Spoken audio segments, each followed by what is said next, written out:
Ibu, Bapak, saudara-saudari, rekan-rekan muda, dan anak-anakku sekalian, Shalom. Salam damai sejahtera bagi para saudara. Salam berjumpa kembali dalam renungan harian Katolik. Hari ini Rabu, tanggal 25 Februari tahun 2026 merupakan hari Rabu dalam masa Prapaskah. Tema permenungan kita adalah tanda yang sudah diberikan.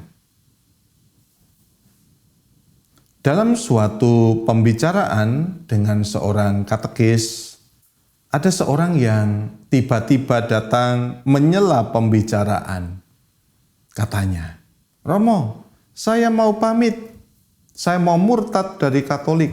Saya menganggap Katolik itu sesat, menyembah Maria, dan sangat tidak alkitabiah." Kami sempat terhenyak. Namun, Romo meminta waktu untuk menemui perempuan itu. Kira-kira 30 menit, mereka selesai. Dan Romo kembali mendatangi katekisnya. Katekisnya bertanya, "Bagaimana Romo?" "Aman, sudah lega." Pak Saudara, mengapa iman memerlukan syarat atau tanda? Hari ini Yesus berbicara kepada orang banyak yang menuntut tanda. Mereka ingin bukti spektakuler, mujizat besar, sesuatu yang tidak terbantahkan. Namun respon Yesus justru mengejutkan. Generasi ini disebut generasi jahat karena suka mencari tanda. Padahal tanda sudah ada di hadapan mereka. Hari ini kita diajak bercermin. Apakah kita sungguh mencari Tuhan atau hanya mencari tanda-tanda yang sesuai dengan keinginan kita? Banyak orang ingin kepastian instan dalam hidup rohani.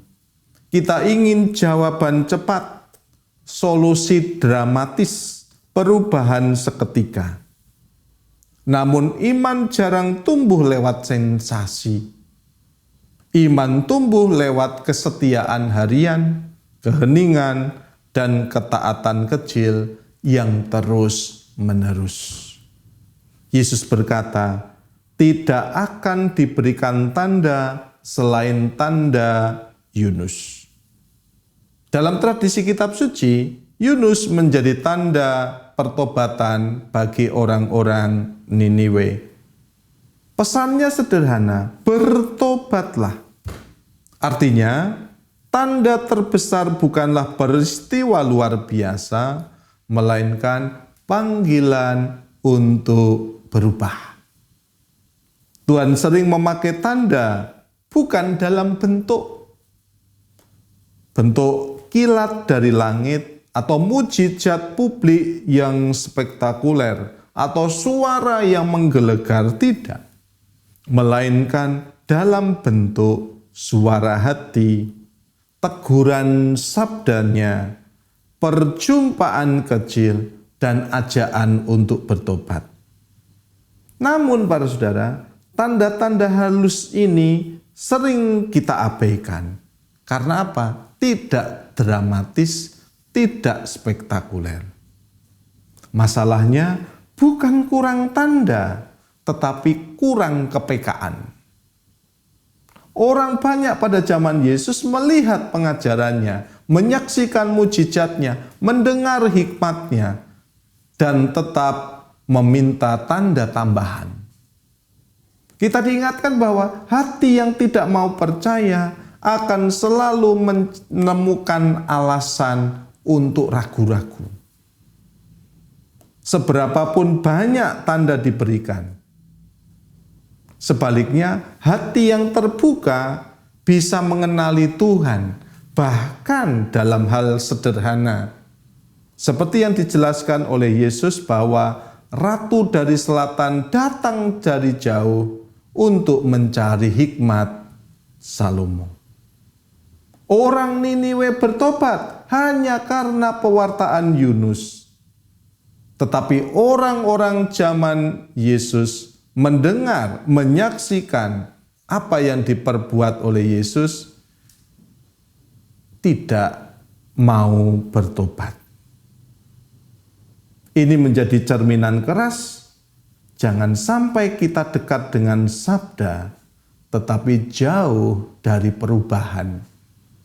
Kita bisa membaca renungan setiap hari, mendengar Injil setiap hari Minggu, mengikuti konten-konten rohani, namun tetap tidak berubah sikap, karakter kita, dan pilihan hidup kita.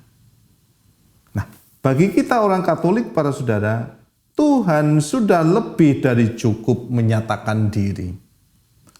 Kita tidak kekurangan tanda. Kita sering kekurangan respon.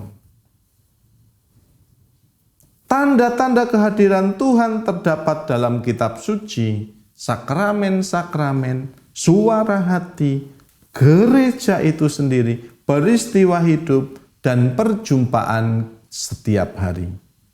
Masalahnya, kita sering mencari Tuhan di tempat yang megah, tetapi melewatkan Dia di tempat yang sederhana. Mengapa kita suka tanda spektakuler? Karena kita tertarik pada yang luar biasa. Sensasi memberi rasa yakin palsu. Ya. Sensasi memberi rasa yakin palsu. Namun iman Katolik tidak dibangun di atas sensasi, melainkan kesetiaan. Yesus tidak menolak mujizat, tetapi menolak mentalitas yang hanya percaya jika ada pertunjukan. Maka kita diajak bertanya ke dalam diri kita sendiri, jika tidak ada mujizat besar, apakah saya tetap setia? Mari para saudara, dalam masa Prapaskah kita mengenali tanda-tanda, mujizat-mujizat yang dilakukan Yesus dari kitab suci, supaya kita semakin percaya kepadanya. Kemuliaan kepada Bapa dan Putra dan Roh Kudus, seperti pada permulaan, sekarang, selalu, dan sepanjang segala abad.